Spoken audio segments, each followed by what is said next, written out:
So how can you identify the volume in market, right? Do you need any indicator or do you need to ask your friends? You don't need to ask anybody. You don't need any fancy indicators. All you need is your eyes.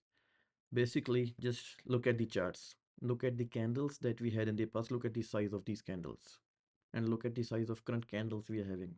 Did you notice something? There's no second thought. You can't miss it. Clearly, there's no direction. There's no volume right now. Look at the size of these candles. You know, what are you going to get out of these moves? After spread and commissions, what are you going to get out of that? Any of these candles in last, let's say 1 hour candle, 1, 2, 3, 4, 5, 6. In last 6 hours, market didn't do nothing, right? That's the easiest way. You don't have to look for indicators. You don't have to look for anything else, Just look at the candles we have. Look at, let me count you the pips for this. This candle was 76 pips, right?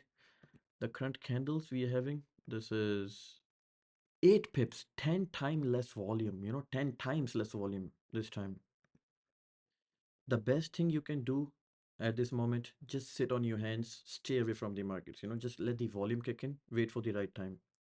There's the trading is a game of patience. If you can be patient, you'll be profitable.